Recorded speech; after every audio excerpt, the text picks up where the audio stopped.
The card was used at 11:47 p.m. By then, according to every person who knew him, Marcus Webb had been missing for 9 days. The transaction was for $14.62, a gas station on the edge of a town Marcus had never mentioned to anyone.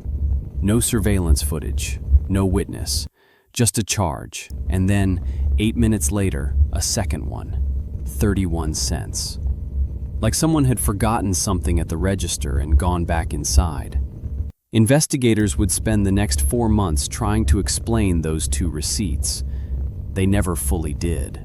His cat was found alive in the apartment 4 days later when a building manager responded to noise complaints. The groceries, a bag of oranges, a carton of milk, 2 frozen dinners, were still on the kitchen counter. The milk had spoiled. The rest remained untouched. Nothing was missing, not his passport. Marcus Webb was 34 years old. He worked in logistics, coordinating freight shipments between 3 regional warehouses in the upper Midwest. It was, by his own account, a job that required precision. Every container tracked, every timestamp verified, every route logged. His colleagues described him as methodical. His sister described him as someone who always called when he said he would. He lived alone in a 1-bedroom apartment in Duluth, Minnesota, drove a gray 2019 Hyundai Sonata, had 2 close friends, a cat named Dover, and a Tuesday night bowling league he had not missed in 3 years. He was not, by any measure, the kind of person who disappeared. The last confirmed sighting of Marcus Webb in Duluth was the evening of October 4th.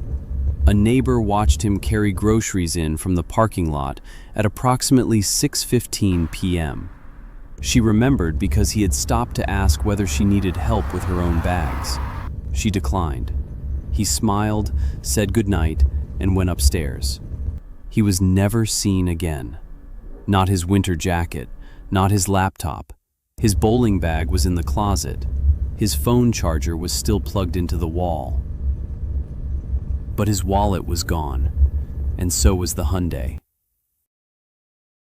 Marcus's employer flagged his absence on October 6th, 2 days after the last sighting.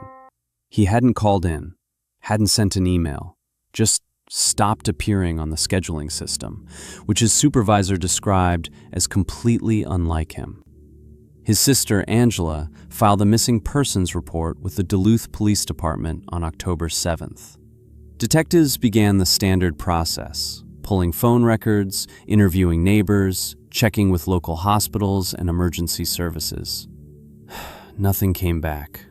His cell phone last pinged a tower in southern Duluth at 8:52 p.m. on October 4th, roughly 2.5 hours after the neighbor had seen him with the groceries.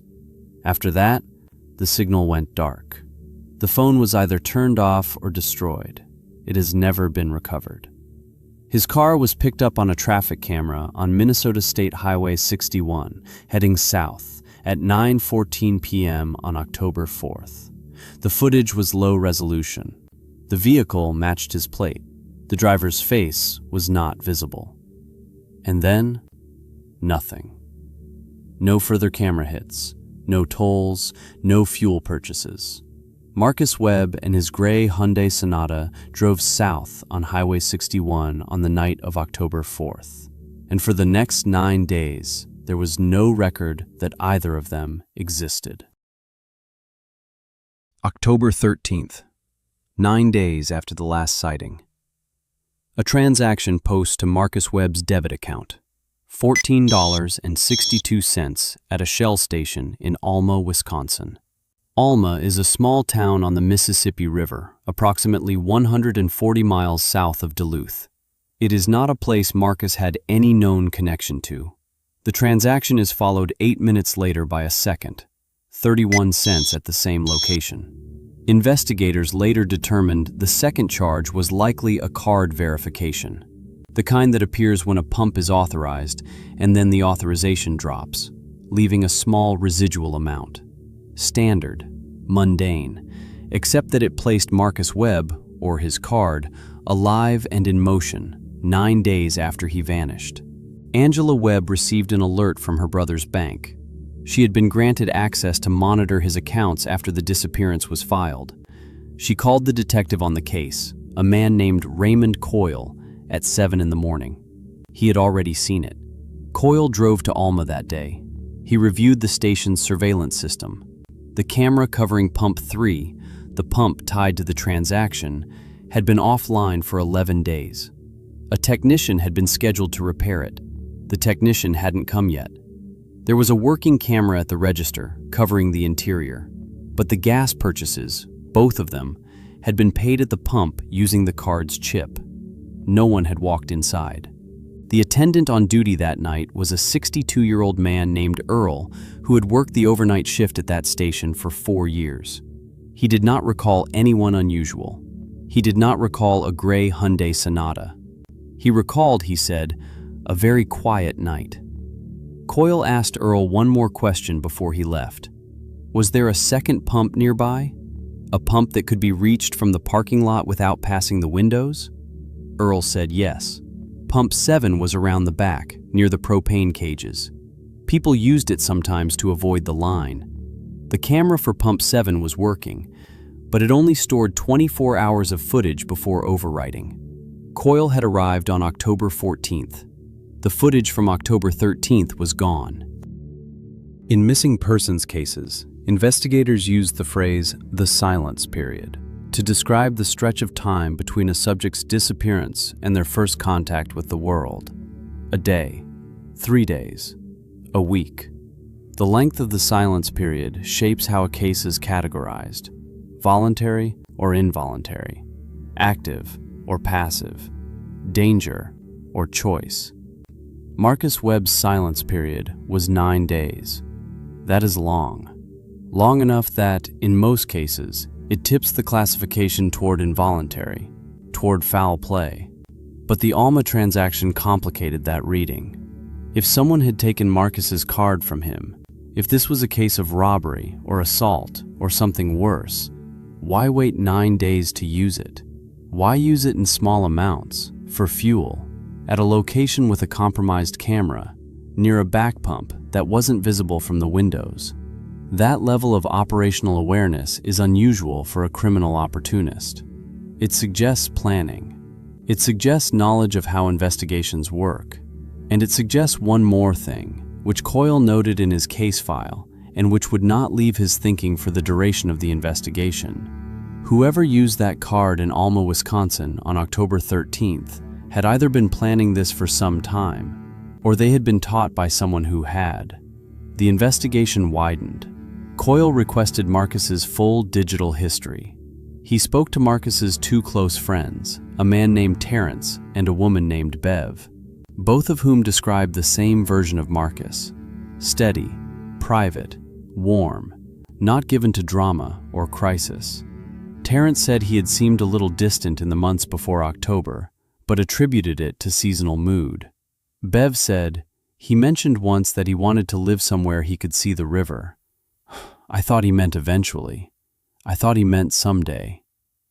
She said, "I didn't think he meant soon." The transaction in Alma was not the last one. It was, investigators would come to realize, the beginning of a pattern.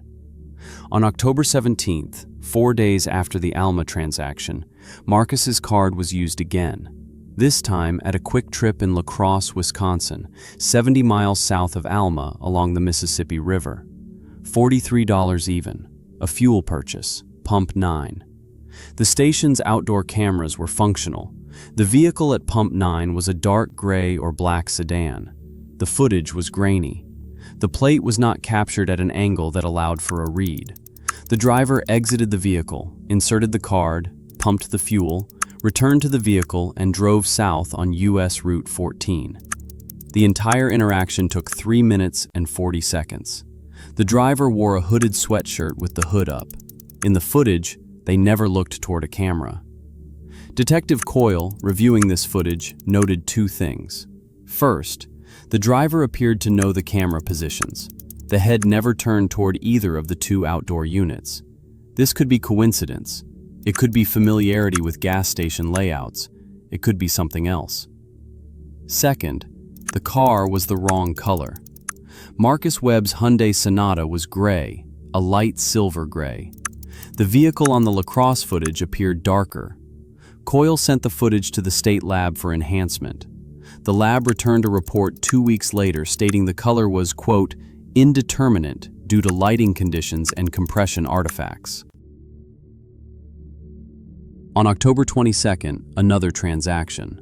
A marathon station in Prairie du Chien, Wisconsin. $38 and change, another fuel purchase. This station had no working outdoor cameras. October 28th, a Casey's General Store in Hannibal, Missouri. This time, not fuel. A $19 purchase at the register. A receipt was generated. The items: a bottle of water, a package of peanut butter crackers, and a prepaid phone. The last item was a $9.99 track phone. Investigators were notified but arrived to find the store's in-store camera pointed at the wrong register. The cashier who processed the sale remembered a man in a dark jacket, medium height. She could not recall his face. The prepaid phone. Let that settle for a moment. The prepaid phone was purchased on October 28th. Marcus Webb had been missing for 24 days. His own phone had gone dark on the night he disappeared. And now, if the purchases were being made by Marcus or by someone who had his card, someone had just acquired an untraceable line of communication. Angela Webb, when informed of the Hannibal purchase, told Detective Coyle something that made him stop writing. She said, Marcus had talked about this once, about how you could completely disappear. He'd mentioned it after watching a documentary. She couldn't remember which one. But the conversation had stuck with her because it wasn't like him to think that way. Coyle asked when the conversation had happened. Angela said, about 6 months before he disappeared. There are, broadly, 3 explanations for what was happening with Marcus Webb's bank card. The first, Marcus was alive and using it himself. He had, for reasons unknown, chosen to leave his life in Duluth, methodically, deliberately, and was moving south along the Mississippi River corridor, stopping for fuel, acquiring a prepaid phone, staying off cameras when he could. Under this theory, the disappearance was voluntary. The second, someone had taken the card from Marcus, either through theft or through something worse, and was using it while Marcus himself lay somewhere undiscovered. Under this theory, every transaction was a breadcrumb leading not toward Marcus, but toward whoever had him, or had killed him. The third, and the one that investigators found hardest to sit with, both were partially true. That Marcus had left willingly. That somewhere along the route south, something had changed. That the person using the card in Hannibal was no longer the same person who had left Duluth. Coyle had worked missing persons for 11 years. He told a colleague during this investigation, "The cases that keep me up are the ones where the victim makes choices. Because then you start asking what they were choosing toward and what they were choosing away from." And sometimes the answer to the second question is harder than anything else in the file. While the card transactions continued, investigators returned to Marcus's apartment with a more focused intent. They had done an initial walkthrough in October. In mid-November, they went back, this time with a digital forensics team. The laptop yielded the most. Marcus had not cleared his browser history. Whether this was an oversight or whether it was deliberate, a message or a last piece of honesty, no one could say. What it showed was this. In the 8 weeks before his disappearance, Marcus had searched extensively for information about cash-based living, how to stop leaving a digital trail, the legal threshold for banks to flag large cash withdrawals, the difference between a missing persons report and a warrant, whether a person could legally stop being findable. He had also searched, on multiple occasions, for a specific location, Natchez, Mississippi. a city of 15,000 people at the southern end of the Natchez Trace Parkway, where the Trace meets the Mississippi River. It is, by road, approximately 1,400 miles south of Duluth. He had searched for rentals in Natchez. He had searched for cash-friendly landlords. He had searched for jobs that paid off the books: construction, landscaping, day labor. And in a folder inside a folder inside a folder on his desktop, a nested directory structure that suggested deliberate concealment, investigators found a single document, unnamed, created 63 days before his disappearance. It was a list, 14 items. The first 11 were practical, a sequence of steps. Withdraw cash in increments below $10,000, acquire a prepaid phone, identify fuel stops with camera blind spots, plan a route along secondary roads. Items 12 and 13 were crossed out. The investigators could not recover what had been deleted. Item 14 was not practical. It read, "Tell no one, not because you don't trust them, because you do." A plan this detailed does not emerge in a week. It does not emerge in a month.